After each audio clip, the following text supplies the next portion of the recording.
Welcome to Cousin Sal's winning weekend. Hey, there are only 19 days left until Christmas, but I'm going to tell you right now, the holiday season has arrived early. What a sports betting bonanza we have ahead of us. College football conference championships, a big NFL week 14. Oh, and how could I forget about the Netflix Aaron Rodgers Enigma trailer? Spoiler alert, he gets the key grip fired in episode 2 and brings in his own gaffers from Wisconsin for episode 3. Couple of inside Hollywood jokes for you. We have a great one today coming up. We'll chat with former NFL MVP Boomer Esiason about everything from this year's MVP to flag planting in college football, and even an interesting take on who he thinks should be the next Jets head coach. And then we've got the Parlay Kid on to give out his best bets for all the Week 14 games. That's all coming up. But first, the Lions were back on Thursday night to take on the Packers just a few hours ago. Let's head to Ford Field for the recap.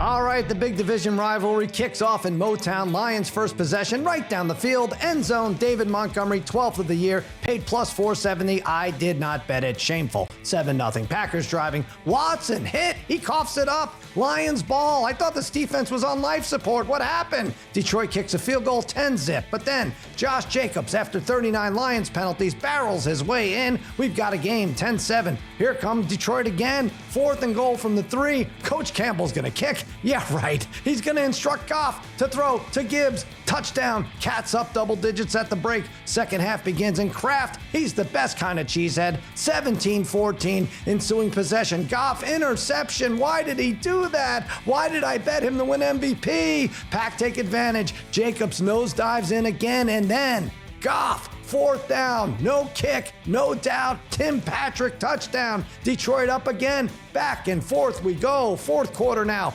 Josh Jacobs, this guy's a total show-off. 2 J's, 3 TDs. Packers 28-24. Lions answer. Tim Patrick again from Goff. 31-28. Green Bay ties it with a field goal. Detroit has the ball last after a ballsy 4th down call. They nail a 3 at the buzzer. Lions win. Packers cover. The hook is a crook. Back to you in studio, Sal. All right, maybe we get that one again in the playoffs, and we could save the recap so I don't have to do it again. All right. Now it's time for perhaps our most dangerous segment. It involves our producer, babyface Joel Solomon, throwing a crumpled up piece of paper with a thought written on it. I'll catch it, I'll read it, and I'll tell you my thoughts on the issue. We call this Tossing Topics. All right, babyface, what you got?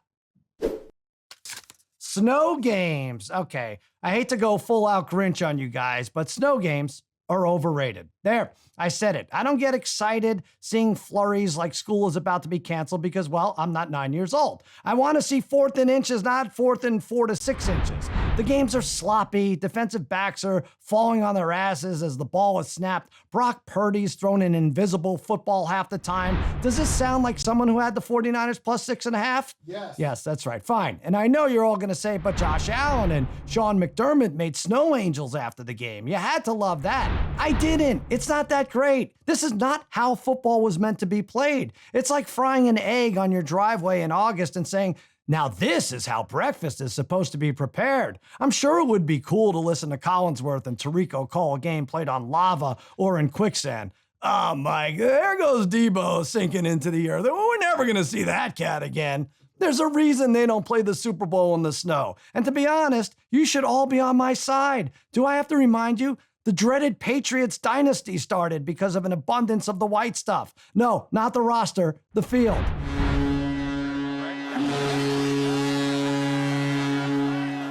Yep, Mother Nature and Father Time, undisputed worst parents of all time.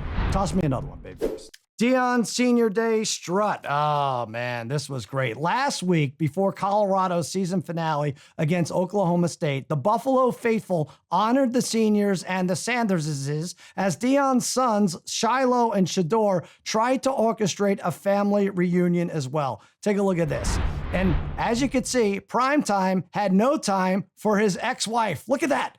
Deion still has his head on a swivel. And whoop! There she is. What an incredible first step to avoid any confrontation and running into his ex, which I'm pretty sure is a 15-yard penalty. I see he's still afraid of making tackles, but I get it this time. Listen, I know I've been hard on Deion with all the theatrics, but this has been my favorite move from his playbook all season. Hey, Jerry Jones, This is what the Cowboys need. Forget about Dion the coach. We need Dion the player. If not for Primetime's tremendous field instincts to avoid the X, this would have been a hell of a Hallmark holiday movie idea and the best parent trap since Lindsay Lohan did it in 1998. But score one for Dion in the spirit of avoiding family members you don't like on Thanksgiving weekend and giving his old flame the Heisman pose. All right, that does it for tossing topics. Now it's time for my irrationally angry attempt to make rational sense of a somewhat irrational bet. It's Wager Rager.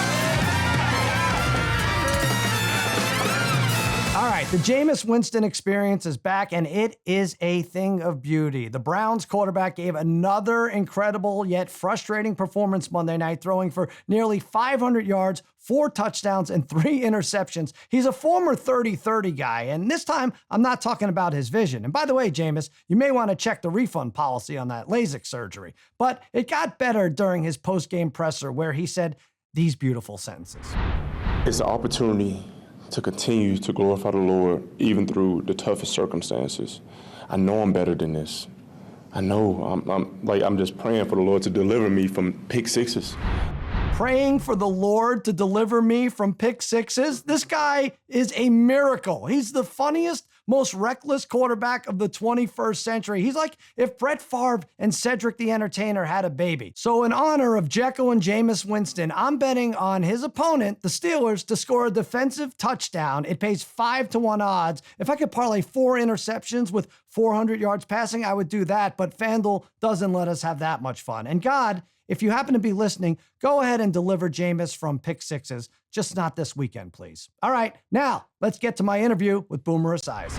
All right, let's bring in our guest. He's one of the very best quarterbacks in NFL history. He took the Bengals to a Super Bowl. He's in their Ring of Honor. You could hear him every weekday morning on WFAN in New York, where he patiently sits through endless calls from disgruntled Jets and Giants fans. The pride of East Islip and all the Islips, really. Boomer Esiason, welcome back to the show, man. Sal, it's great to be with you again. And I got to tell you, I can't take it anymore, honestly. In the last 10 years, the Jets and the Giants fans have beat me down for sure. Nothing like I was beat down when I was the quarterback of the Jets back in the early 90s. But, man, it has been a long, long 10 seasons. You know, the Giants did have a little bit of the playoff feeling and magic 2 years ago. But since then, it's been all downhill. Yeah, and you know, I love having you on, and I feel bad because I have to associate you with the Bengals and Jets, who, like you said, are both miserable this year. And it's not your fault. Yeah. I'm not blaming you, but and I'm sure you're sick of talking about them. But all right, let's start with these Jets. As a New York radio host, it's impossible, like you said, to escape the talk. And now there's an Aaron Rodgers Netflix documentary. How freaking exciting is that? Well, you know, for me, I like it. I want to see it. I want to see what Aaron's all about. I know what he put into this year, trying to come back from the Achilles injury that he had last year. But I think overall for Jet fans and New Yorkers in general, you know, all of the exposure that he has received over the last 2 years since he's been here is probably getting a little bit old for them. And I don't think they want to hear about somebody, you know, taking ayahuasca in the jungle and finding themselves. They want a winning football team, and they want somebody to lead that football team. And unfortunately for Aaron, since he's gotten here, it's been nothing but destruction. I mean, a head coach has lost his job. A general manager has lost his job. Players have been shipped out and shipped in. I mean, it has been a wild 24 months since he got here from Green Bay. So I don't know what to tell you right now. I know he wants to finish on a high note. I don't know if that's going to be possible with this team currently structured the way it is and the way it feels about itself. But I would say right now it's probably one of the bigger disappointments in the history of New York sports. Yeah, and I get it. But from his perspective, what would you do if you were him? I mean, I know you probably wouldn't have made all these mistakes, brought all your buddies in and everything and gotten this one fired and that one fired and taken off during training camp to go God knows where. But at this point, I know he wants to come back next year. Or do you say, all right, this is my fault. Disregard the documentary Woody Johnson because you're not going to love what you see. I just say that, you know, I walked a mile in this man's shoes back in 93, 4, and 5. I played for the Jets under 3 different head coaches, a totally unstable franchise. Leon Hess was the owner at that time. It wasn't Woody Johnson. And it wasn't until I think Woody Johnson or Leon Hess got Bill Parcells to come to the Jets and straighten everything out that it finally did get straight because they had a real football man running the team. The instability around the Jets over the last 4 years with a rookie head coach, a rookie offense coordinator 4 years ago. drafting a rookie, Zach Wilson, starting him for the Jets under those circumstances was insane. And Joe Douglas has actually built a pretty good team here, but there's something wrong in the building. And I don't know really what that is. I basically liken it to the air being sucked out of the building by such a presence of Aaron Rodgers that everybody is deferring everything to him and expecting him to be a miracle worker at the age of 41. Okay. All right. So let's put Aaron aside for a minute, and let's say Woody Johnson approaches you. And I think you're right about getting a football guy in there. And he gives you three options: Bill Belichick, Mike Vrabel, or let's say Urban Meyer. Just throw it out there. God, Jesus. Well, just to see if you're paying attention. Well, I am paying attention. Number one, Bill Belichick is not coming here. He hates Woody Johnson, hates the Jets. Right. I would think because of extension of Mike Vrabel with Bill Belichick, I don't see Vrabel being here. I don't think Vrabel would want to be here unless they paid him or overpaid him. They need somebody like John Gruden. I mean, that's what they need. They need a personality. They need somebody that's tough, that's going to change the identity of the franchise, much like Rex Ryan did when he came from Baltimore. I don't think Rex is the answer right now. The real question is, who is the GM going to be? And the fact that Mike Tannenbaum is part of a search firm trying to find a new GM for this team is actually kind of laughable to me. So I think the whole thing is headed down another path. It feels like it's going the wrong way right now. I can't wait to see who they hire and then ultimately who they settle on as a coach. But to me, the coach is the biggest thing right now because they need a personality to come in there and grab this building and turn things around. And Belichick would fit that mold, but I just don't think he's going to want to work for Woody Johnson. All right, so that's the Jets. I want to go to your Bengals for a second. Now, Joe Burrow, they're 4-8. Joe Burrow's metrics are off the charts compared to other quarterbacks with 30 touchdowns, 5 interceptions through 12 games. Like, you're supposed to have 0, 1, or 2 losses. What the hell is going on there? Well, their defense has been bad, but really what hurt them more than anything is how they started the season and how they continue to start these seasons. And then they try to play catch up.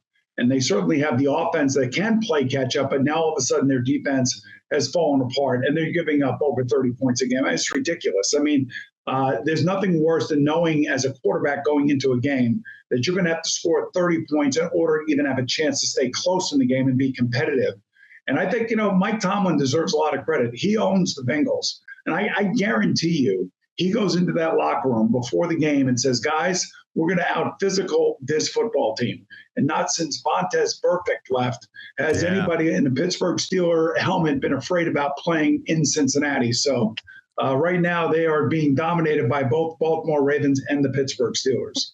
And Russell Wilson, God bless him for what he's done, but he can't hang 400 yards on any defense. What do you think it is? Because Lou Anarumo was one of the top guys, right? The top defensive geniuses. And his defense, is it just personnel, or do you think his schemes got old? What is it? Well, I also think the team doesn't spend a lot of money on defense. And plus, they've had some injuries. They lost a couple of key defensive linemen early in the season that really hurt them. Got some guys back, and then lost some more guys. Any of these teams at the top of each of these different conferences, you look at them, you see they can run the ball, they can play defense, and they have a quality offensive line. So right now, the Bengals only have 1/3 of that mixture. I look at them, and their over-under on FanDuel is still 7.5 wins. And I'm like, oh, they'll get to 8. They'll figure it out. But that we'd have to win 4 out of 5. There's no definite win on their schedule, right? Which way would you go if you had to take it? I would say that they should beat the Cowboys on Monday night. Mm-hmm. I think they'll be a scoring fest. And I know that the Bengals and Joe Burrow are going to want to put up good numbers and look good on TV, on national television. But I could see probably 3 out of 5. I don't see 4 out of 5. I look at Jameis Winston, and I think that guy is a miracle. I mean, I wouldn't want him quarterbacking my team, but as a viewer, I think he should be like an all-time quarterback on Monday Night Football. It's like he's shooting a Friday Night Lights pilot, and all the outtakes are included and everything. And then bang, bang, back-to-back drives with turnovers. And I'm just like, oh my gosh, like this is really an NFL film moment. I don't know that the New York fans would love him, but do you have an appreciation of him like I do? I do. I love covering him. And part of what is makes it so much fun to watch and cover is not only does he just go stand back there and sling it, because he did that in Tampa, he does that everywhere, but are the post-game press conferences that go along with it. and the pregame mic sound stuff that you get from NFL films. He is one of the most enjoyable watches, but also frustrating watches. You know, and when he stands up after the game, Lord Jesus, keep me away from the pick sixes. You know, who doesn't love that? I mean, that is just absolutely perfect. It's perfect. Yeah. It's great. All right, before we go to break, there's still a month in the regular season left. If I lined up the favorites for you, Lions plus 290, Eagles 5-1, Bills 5-1, Chiefs plus 550. This is kind of an easy question, but if I gave you those four or the field, what are you doing? I would take the Bills. Definitely. They seem like they are the it team. They already beat Kansas City. Kansas City's got a tough finishing schedule. I wouldn't be surprised if they lose one. If they lose one and the Bills are able to stay undefeated at that point, they would win by virtue of home field advantage anyway, by virtue of head-to-head. I do think Eagles, Bills, Lions, Bills, all would be great Super Bowls, and we'll get to see a preview of that between the Bills and the Lions in 2 weeks. Yeah, that's a good one. That was my preseason pick for the Super Bowl, and I'm not. That's great. I watched the Packers too. The Packers they are a really good young team. They fly around. They have good wide receivers. They're no names, but they are terrific wide receivers. And Jordan Love's got a little Jameis Winston in him, a little Brett Favre in him. He'll take chances. He'll throw the ball down the field and he'll turn it over. One of the reasons Green Bay and Detroit are so good, Sal, is that they create turnovers on defense. And when you look at their plus-minus turnover ratio, you see that they're the two highest teams in terms of plus getting as many turnovers as they do. That's why they're winning. You mentioned Josh Allen and this MVP race. It's getting tight according to FanDuel odds. He's actually a decent favorite right now, but at 5-1, chasing him down is Saquon Barkley. As someone who's won the MVP award, how do you define it? Can and should a running back be allowed to win? And is this the year?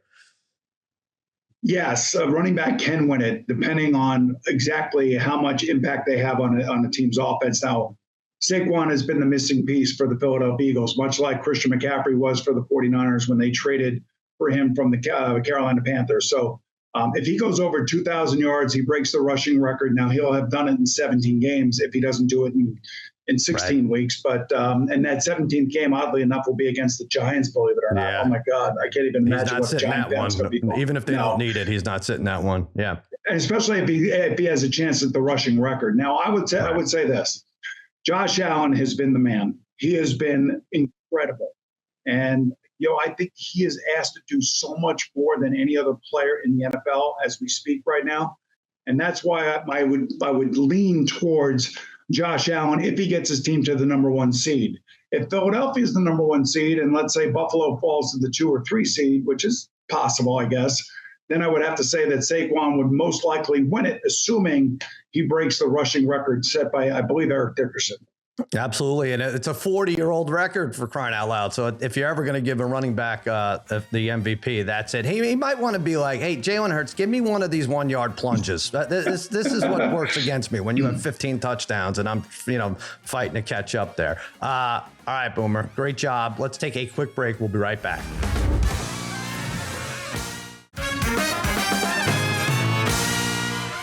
All right, welcome back to Cousin Sal's Winning Weekend. We're here with former NFL MVP and NFL Man of the Year. And I think his rookie year, he won NFL's Nordic Newcomer. I don't know. I'll have to look that up. Boomer Esiason. That's great. I like that. Nordic Newcomer. I love that. If you didn't get it, it shouldn't even be an award. I'm not sure what's going on. Hey, Boomer, I should have been playing for the Vikings, yes. Yeah, that's right. There's an in-season Hard Knocks, the AFC North that started airing this week. How against this would you be on a scale of 1 to 10 when you were a player being featured during the season?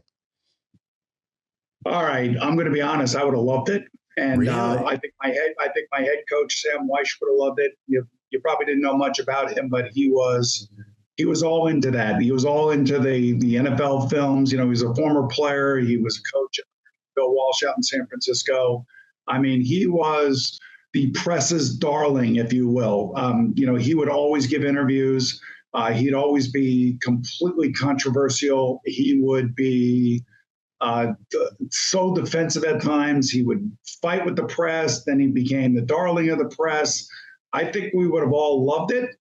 I don't necessarily know that our ownership would have loved it. The Brown family and Paul Brown, of course, being the great head coach he was, he didn't want any distractions around the team. So However, as a personality and doing what I do now is probably because I played it, in the NFL, and I did give a lot of interviews. I think I would have enjoyed it. Hey, earlier in the show, we talked about snow games. And it looks great on TV. I grew up in cold weather. I grew up in Long Island also, and then went to school upstate New York. So I feel like I get a little nervous when I see the snow. I could see it 3 times a year. Maybe I'm just getting old. How do you feel about the snow games? I feel like they're either 38-3 or 6-3, and there's no in between. I don't know. Yeah, I played in a couple of them, and one was out in Denver. It was a very high-scoring game, and we actually had an errant shotgun snap that ended up costing us the game at the end of the game. And then we played up in New England in 35-mile-an-hour winds, rain from start to finish, 4 inches of rain, I think, that day, and it was probably like 45 degrees. I remember Bruce Coslet saying to me, Boomer, you got to throw the ball into the body of the wide receivers. They can't reach and catch it. Yeah. And I looked at him in the middle of all these rain sheets coming in between us. And I said, Coach, you think I'm playing in a goddamn phone booth out here? So, it's always interesting. I always liked it because I always felt like we had the advantage on offense because we knew where we were going. And the defense was always reactionary. You talked about Buffalo and Miami and all these rivalries, and we saw what happened in college football this week with the flag planting during rivalry week. Where do you stand on players planting their flag on the rival's field after they won? I put that on the head coach. The head coach has got to, control his team. I think it stinks, and I think you're asking for a brawl to break out and stupid things to happen, pepper spray being used. So to me, that, especially in college, it's on the head coach. In the pros, it's on the player because he's supposedly a grown man. And grown men need to act like grown men when they're supposed to. And I think that it's just a really bad look for the University of Michigan. So you cover New York sports. You get to take a little break from football. Where do you think Juan Soto ends up? Yankees, Mets, somewhere else, Boston? First of all, let me tell you something, Sal. And I've said this on the radio show, although we're not allowed to mention his name on our radio show because we're sick and tired of all the seems like, maybes, could be's, looks like, that kind of language that is written in every article that is being written about him. So I'm not spending $600 million for a guy who I don't believe is a 5-tool player. I think he's a really great hitter. I think he's a decent outfielder, and that's it. I don't see speed on the base paths. I don't see stolen bases like Shohei Ohtani did this past year. I don't see the power that Aaron Judge has. He may hit for average, but Aaron Judge is the MVP and he's on your team. So I'm not paying $600 million. Hey, give me Pete Alonso, Alex Bregman, Santander. I'll take those 3 guys and I'll plug them in the lineup. And guess what? We'll win as many games. It's so funny. I have a lot of Yankee fan friends that go the same route as you. Like, let's get 3 big time players in there instead of Juan Soto, even though he did. I know you say it's Aaron Judge. He did take them to the playoffs. He took them pretty far, and that right field is kind of perfect for him, isn't it? Yeah. So I'm a Met fan, and right. I wanted him like a few years ago when he got traded to San Diego. I said, go get him now, and maybe we can have him for 3 or 4 years. And they couldn't make the trade for him. He wanted to go to San Diego. Good riddance. See you later. Now, at this moment, if I were the Mets, I'd want Pete Alonso, Bregman, Santander. If you don't want Alonso, maybe you move Vientos over to first base, and then you bring Bregman in, and then you get Santander. Like, there are so many other things you can do with that amount of money. And by the way, I don't think that guy is going to be selling that many tickets. This is not Shohei Ohtani or Aaron Judge. Right. So those guys sell tickets. People want to see those guys. This guy, great player, don't get me wrong, and God bless him for whoever wants to pay him that amount of money. I wouldn't do it personally, but I think the Mets are going to overpay, and I think they're going to try to get him here. Yeah, you said 600. It'd probably be closer to 700 million. So it's ridiculous. Yeah, it's nuts. All right, Boomer, I've got one more question for you. We call this Cousins Conundrum. Cousins Conundrum. Okay. You are a huge hockey fan, New York Rangers specifically, right? That hasn't changed as far as I know. That has not changed, no. All right. Now, the Rangers make you an honorary team captain. They go on to win the Stanley Cup. You get your name on the cup and everything. New Yorkers recognize you as the good luck charm. You're the grimace, the OMG for the Rangers, but it actually worked, okay? You win the cup. Now, here's the downside. You have to travel with the Costco guys and give out booms and dooms every day for a month. You're the original boomer. Are you familiar with AJ and Big Justice and these Costco guys? Yes. 100%. Yes. I would do that for a cup. 100%. You would? Wow. Every day. Chicken bakes and chocolate chunk fudge. You would do it. Boom or doom? Yes, I would do it. Yes. I mean, look, I saw one cup in 94. My son was 3 years old. We shared it together. He doesn't remember an inkling of it. And I would love to share it again with him and my grandson before I die. So hopefully in the next couple of years, it will happen. All right. Well, I appreciate that fandom. That's a commitment. I have to say, that's a lot of chicken bakes. By the way, you're the original boom. You should sue these guys. You should be able to get in on royalties. Well, that Chris Berman, gave himself my nickname. I don't know what else. Whatever. A lot of people like to use it. So, right. Right.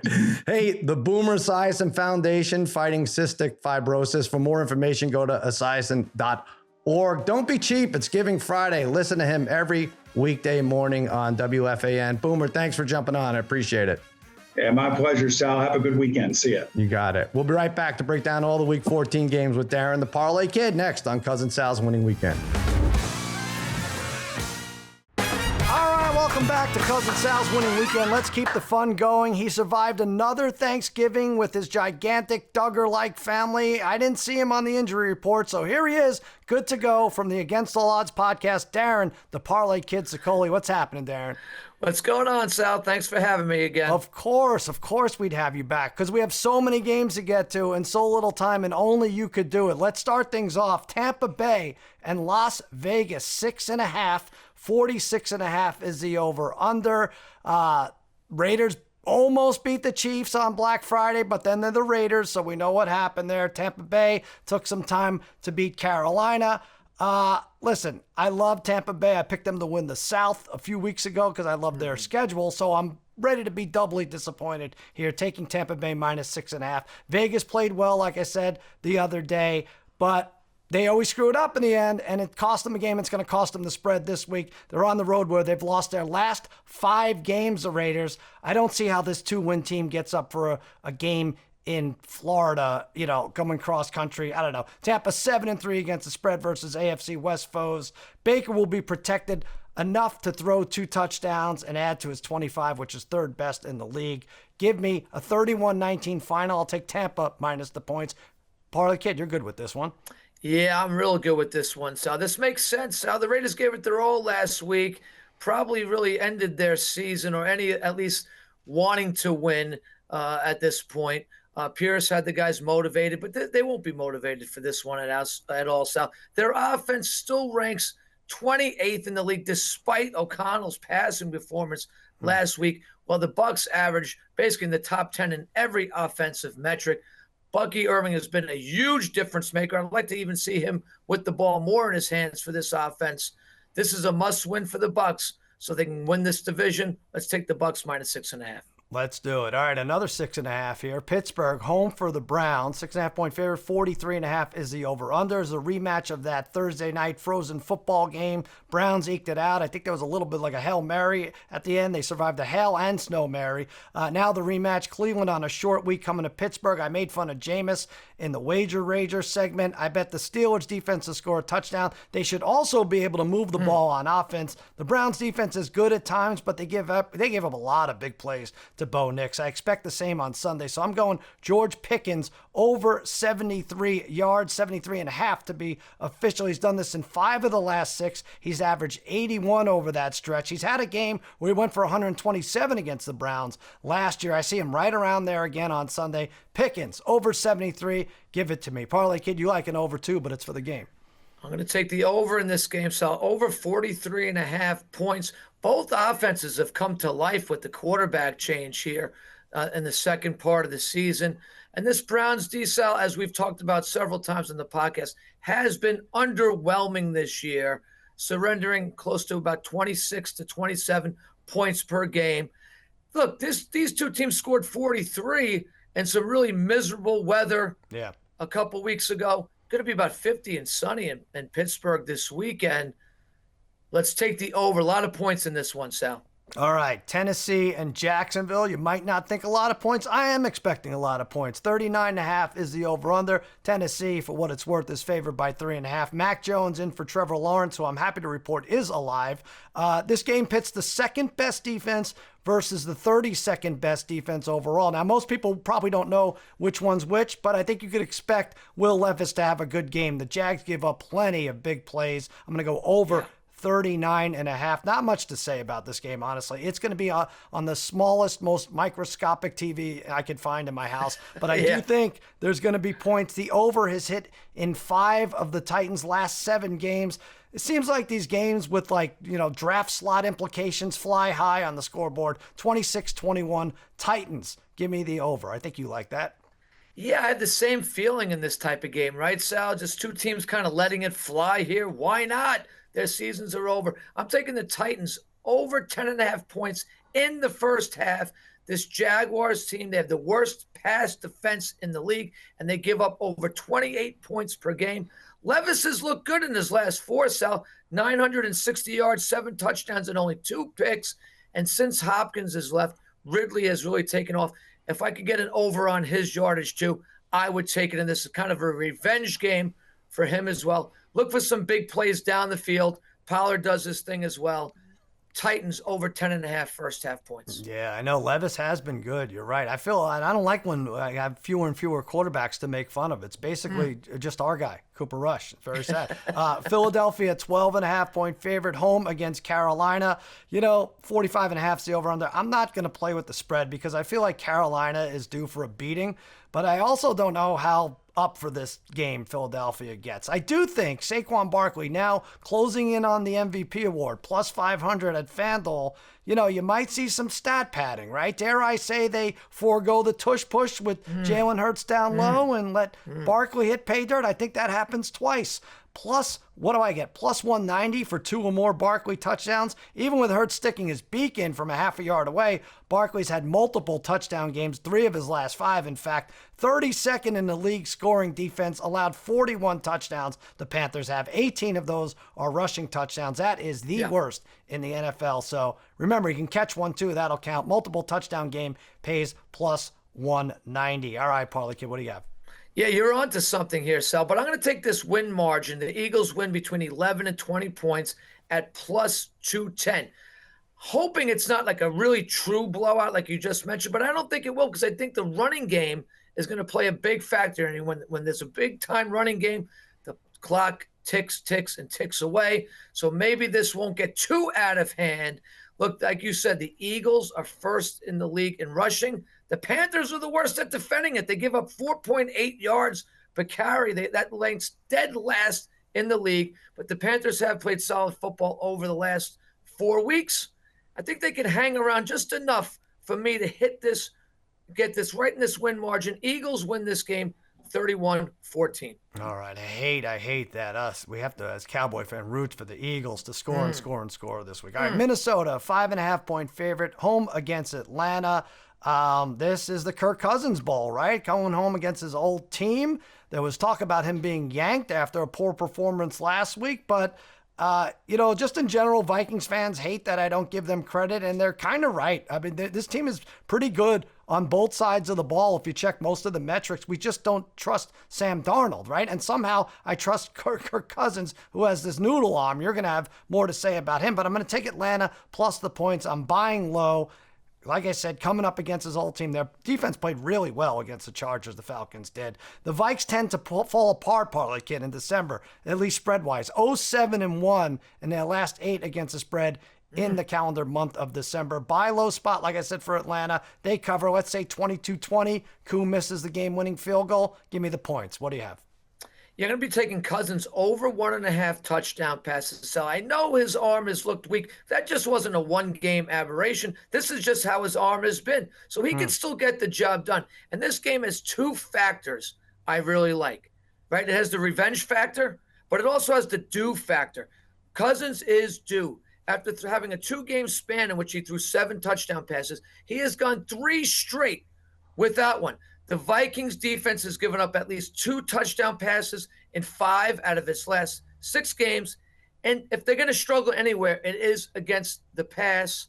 If this Falcons line can hold up just a bit, Cousins will go over. He'll get his revenge. Might not be a win for him, but he'll have a solid game here, Sal. All right, so you're going over 1.5 miles per hour for hardest thrown ball? Over 1.5 touchdown pass. Okay, Kirk Cousins. All right, let's do it. Miami and the Jets, 5.5-point favorite. The Fins are the favorite at home. 44.5 is the over-under. I have to play a teaser. It's been so long. I mean, we've gone 5 games and I haven't taken a teaser. I am teasing through the 0. I know. Sorry, Raheem. Hopefully you're not listening. +0.5 and over 38.5. The Dolphins may be close to done, but I hardly think that the Jets are going to be the team that finishes them off in Miami. The Jets' offensive line is bottom 5 in the league in terms of pass blocking, which is a perfect match because their quarterback sucks too. I do think there's backdoor cover potential though, so I'm going to go with 2 in the Fins, who have averaged 32 points a game at home over the last 3, to lay it on New York, who's allowed 28 points a game over the last 3. They've given up, let's say, 29-24 Dolphins and the over on a teaser. What do you have? Well, then you're going to like mine here. So even though I'm paying a -180 price here, I'm taking the Dolphins over 2.5 touchdowns in this game. Sal, in their last 3 home games, they have scored 95 points. They're back to that short, quick passing game in which Tua excels in. He has thrown 9 touchdown passes in his last 3 games. And the Jets have also been dreadful against the run since Salah's departure. Looks like no sauce for the Jets here in this one either. That is certainly not going to help their cause. 77 and sunny too in Miami on Sunday. Take the Dolphins over 2.5 touchdowns. Seems too easy to me, Sal. Parlay Kid coming at us with the temperatures left and right. I love it. Yeah. All right. Well, then we have the New York temperature right there in your backyard. This is the last game of the segment. What a way to end this segment. The Saints are 3.5-point favorite at MetLife. New York Giants home. 41.5 is the over-under.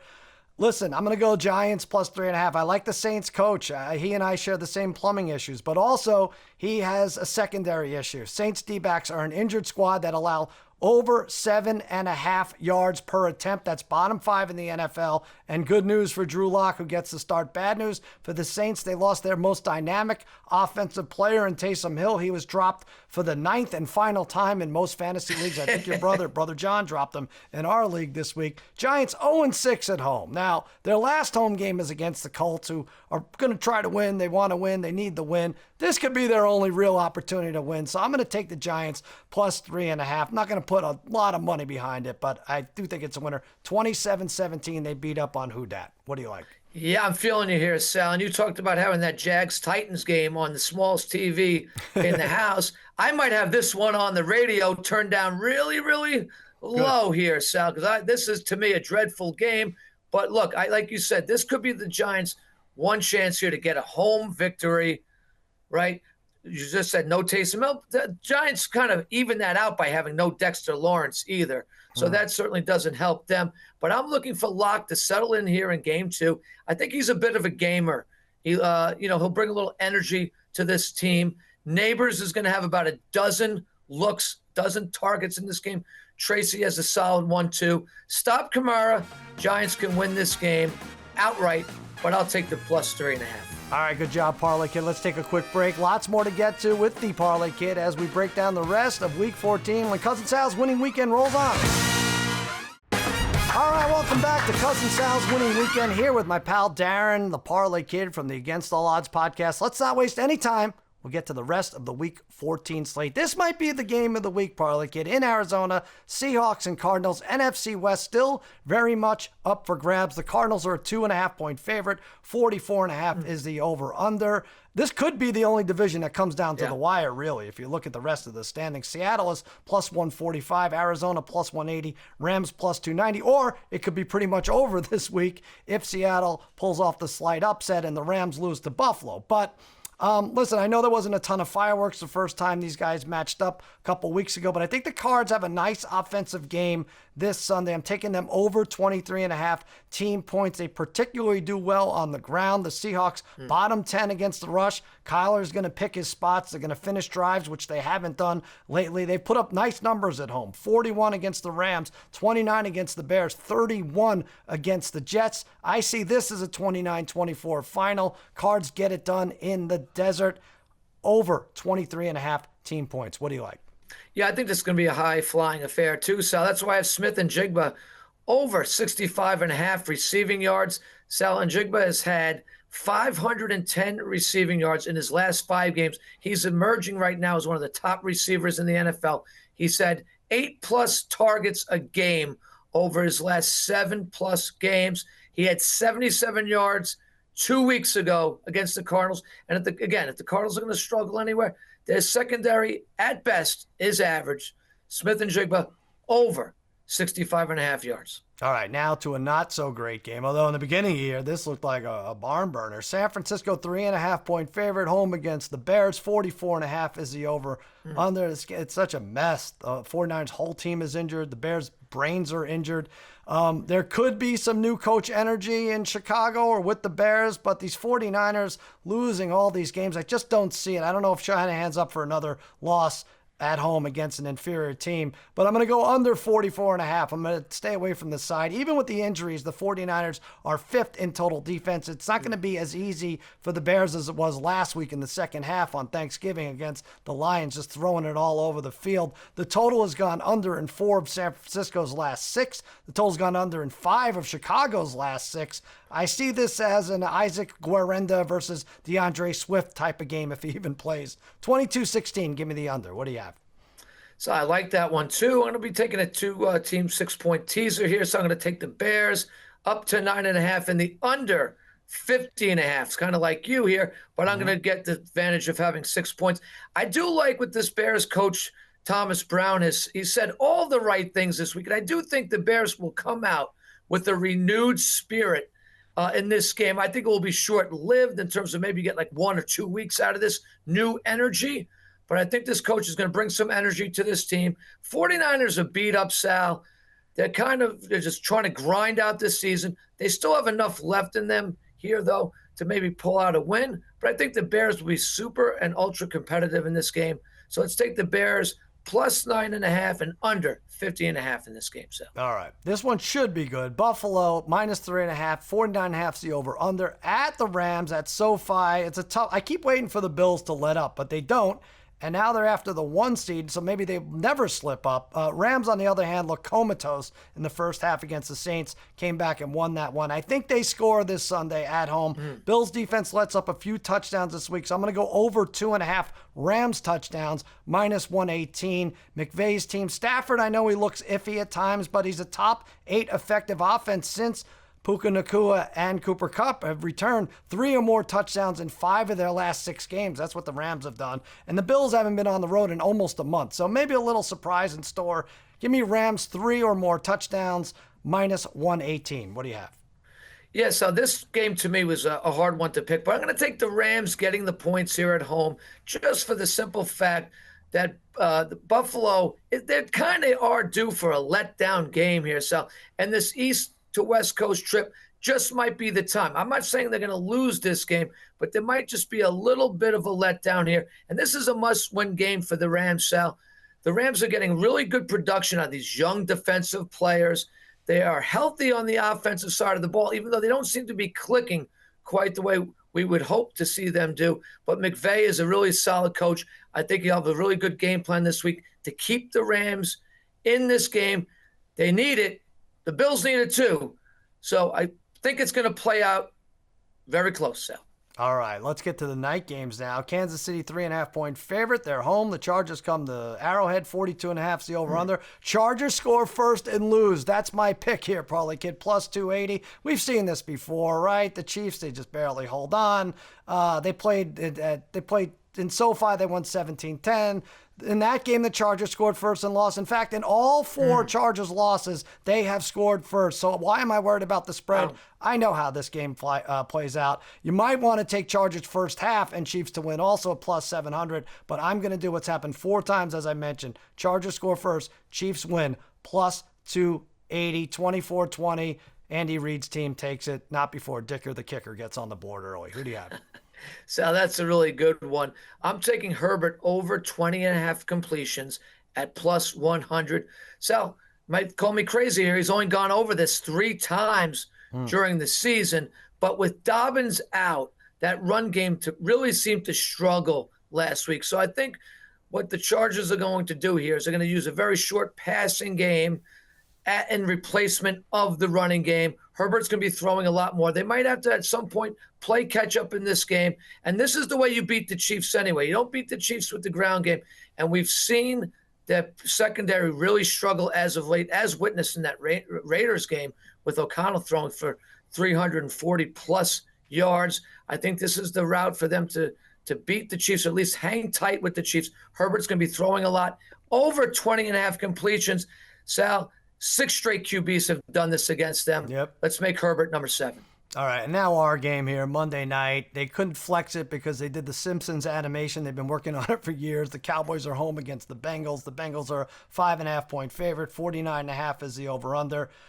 There's not much to say here. I'm going to take Cincinnati minus 5.5. And the Cowboys, they can't do this to us, Parlay Kid. They can't win this game, and then they have 7, and Washington has 8, and we're like, oh, if we just beat Washington, like, no, stop it. Just go and lose. You're 1-7 against the spread in the last 8 in Jerry World. Just lose this game, Cowboys. 33-21 Bengals. What do you have?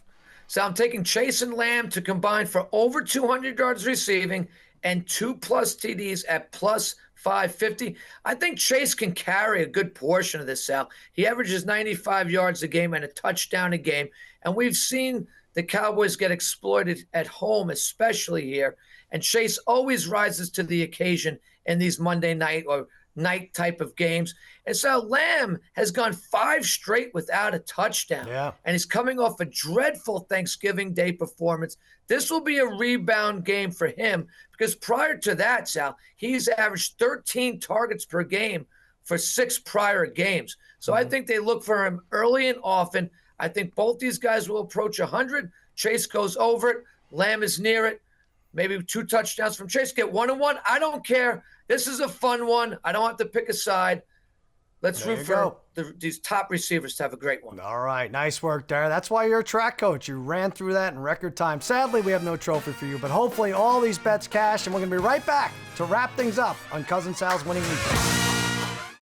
All right, welcome back to Cousin Sal's Winning Weekend. Hey, we did it again. Our consecutive streak of me only giving out picks I feel deep in my heart are winners is still intact. My thanks to Boomer Esiason, still my favorite Jets, Bengals, Cardinals quarterback of all time, and to my favorite John Glenn High School quarterback of all time, Darren, the Parlay Kid, giving us all his Week 14 winners. And most importantly, thanks to all of you for watching and listening. And please, always remember, you may feel like an underdog, but just know you're all my favorites. Happy handicapping.